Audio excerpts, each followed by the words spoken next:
There's a revolution happening right under our noses, on the very streets we walk and drive on every day.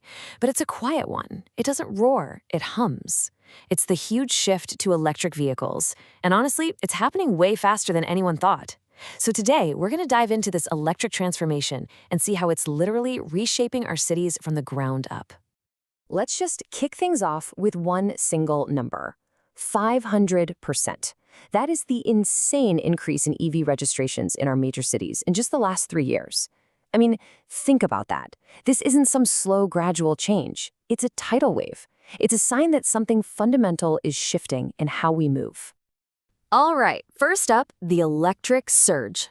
Before we get into the why of it all, we really need to wrap our heads around the sheer scale of what's happening. This data right here shows you just how fast the game is changing. Back in 2020, EVs were maybe 5% of the market? Kinda niche. But fast forward to 2025, and projections show them hitting nearly a third of all new vehicles in cities. We're literally watching them go from an early adopter thing to a mainstream choice right before our eyes. And this is a really important point. This is so much more than just the car you or I might buy. We are talking about the whole urban mobility machine.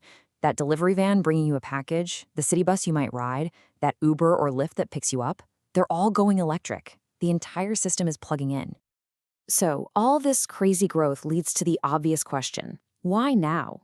What is lighting the fire under this thing? Well, it's not just one factor. It's more like a perfect storm, a combination of three powerful forces all hitting at the exact same time.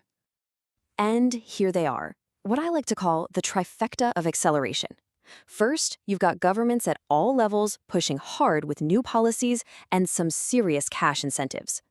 Second, the technology itself has taken some absolutely massive leaps. And third, what we, the actual drivers, want in a car, well, that's changing in a big way too. So let's talk about policy first. We're not talking about small-time discounts here. Cities are getting really aggressive. I mean, look at a place like Port City. You could get a $10,000 rebate. That kind of money doesn't just influence your decision, it completely changes the entire financial picture when you're buying a car. Now, for the tech side, so much of it boils down to this one concept: battery density. For years, the number one thing holding people back was range anxiety, right? That fear you're going to run out of juice in the middle of nowhere. But as battery density gets better and better, cars go farther and farther, which has basically killed that fear for most city drivers. Your daily commute is nothing for these new batteries.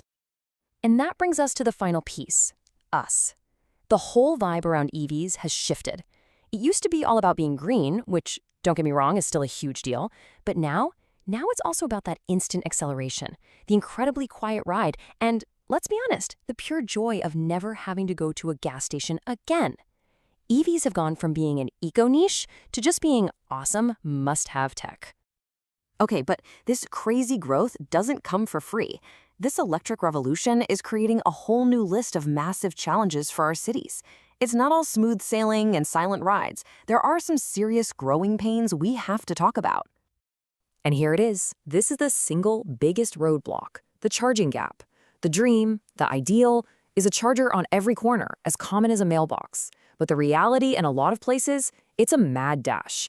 The infrastructure is playing catch-up, which causes bottlenecks, puts a huge strain on the power grid, and creates charging deserts in some neighborhoods where finding a place to plug in is next to impossible. And you've got to understand, not all chargers are the same. You've got your slow, level 1 trickle charge from a regular wall outlet, then there's the much more common level 2, the kind you'd install at home or find at a grocery store. And then you have the big guns, the level 3 DC fast chargers that can get you to 80% in under half an hour. To work, a city really needs a smart mix of all three. This quote from an energy analyst just hits the nail on the head. The problem isn't just the total amount of electricity, it's that everyone wants it at the same time, usually right when they get home from work and plug in. Our power grid just wasn't designed for thousands of people to suddenly plug in their very, very big toasters all at once. And this brings up a really critical social question. Look, if you own a house with a garage, getting a charger is pretty easy. But what if you're one of the millions of people who live in an apartment building, or in a neighborhood that's already been overlooked for infrastructure investment? The huge question becomes, how do we make sure this revolution is for everybody, and not just for people who can afford their own private charging station? But here's the cool part. Facing these huge challenges is forcing us to be incredibly innovative. So let's look down the road a bit at the amazing solutions being cooked up to build the electric city of tomorrow.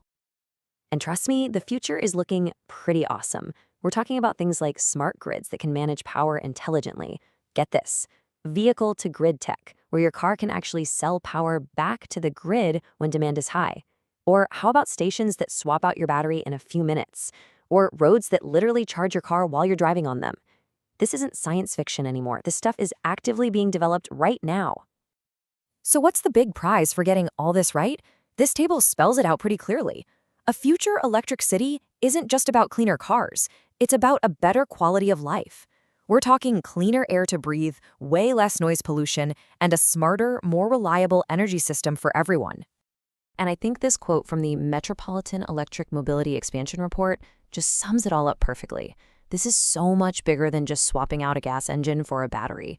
This is our chance to completely redesign how our cities work, how we move, and how we live together. So the electric revolution is here. It's happening now, and it's speeding up every single day. It's about building a cleaner, quieter, and smarter future. And that really only leaves one question left to ask. Is your city ready for it? Thanks for tuning in.